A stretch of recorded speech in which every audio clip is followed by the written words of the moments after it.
Hello friends, मु दीपा आपन को ओडिया प्ले टीवी चैनल ले स्वागत करुछि। फ्रेंड्स, आपन जीवन रे बहुत थर ट्रेन रे यात्रा करिथिबे। यात्रा समय रे केते असुविधार सामना करिथिबे। आउ मध्य केते थर यात्रा समय रे प्राकृतिक दृश्य देखि आपन को मन खुशी रे भरि जाइथिबो। किंतु फ्रेंड्स, कोन आपन एमिति रेल रास्ता रे केबे यात्रा करिसंती जेउठी मृत्युर भय लागि रही थाए? हुए तो एमिति रास्ता रे आपन यात्रा करि नथिबे।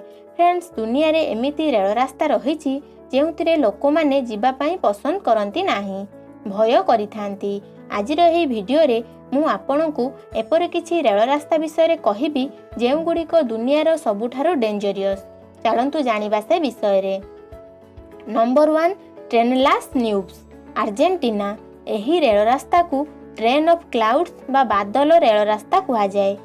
एही रास्ता एंडीज पर्वतमाला रु बाहरी उत्तर पश्चिम अर्जेंटीना दे जाइछि। 27 वर्षर मेहनत परे 1948 रे एही रास्ता तैयारी हैला। 4220 मीटर उच्चरे एही रास्ता बनेइबा इंजीनियर तथा लेबर को पाई बहुत कष्टर काम थिला।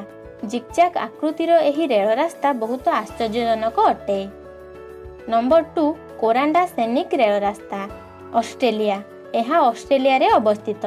एही रास्ता 1882 रु 1891 रे होइथिला, जे कि 34 किलोमीटर लंबा अटे।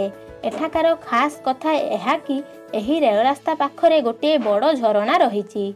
ट्रेन रे यात्री यात्रा करिबा समय रे एही झरणा सेमानंकु भिजेई देइथाए।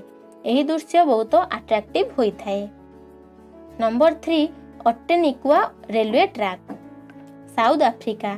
एही रेल रास्ता साउथ अफ्रीका रे अवस्थित। तले बहुथिबा नदी और ऊपरे जाउथिबा ट्रेन बहुत डेंजरियस देखा जाए। एही रास्ता रे यात्रा करुथिबा समय रे यात्री माननकु बहुत भय लागि थाए। Number 4, Chennai Rameswaram route, India. समुद्र ऊपरे 2.06 किलोमीटर लंबा रे एही रेल रास्ता चेन्नई को रामेश्वरम सह जोड़ी थाए। 1914 रे बना जाइथिबा एही पोलो मझिरे खोली थाए आउ सेही जागा रे जहाज जाई थाए। समुद्र रे बना जाइथिबा एही रेल रास्ता को समुद्र ढेउ आउ तरंगर सबु बेले विपद लागि रही थाए। तो फ्रेंड्स, यह थिला दुनिया रो किछि डेंजरियस आउ इंटरेस्टिंग रेल रास्ता विषय रे किछि तथ्य। आशा करछि फ्रेंड्स वीडियोटी आपन को पसंद आस्थिबो। पसंद आस्थिले लाइक आउ शेयर करंतु आउ मध्य आम चैनल को सब्सक्राइब करि नियंतु एमिति इंटरेस्टिंग टॉपिक विषय रे अपडेट पाइबा पाई। धन्यवाद।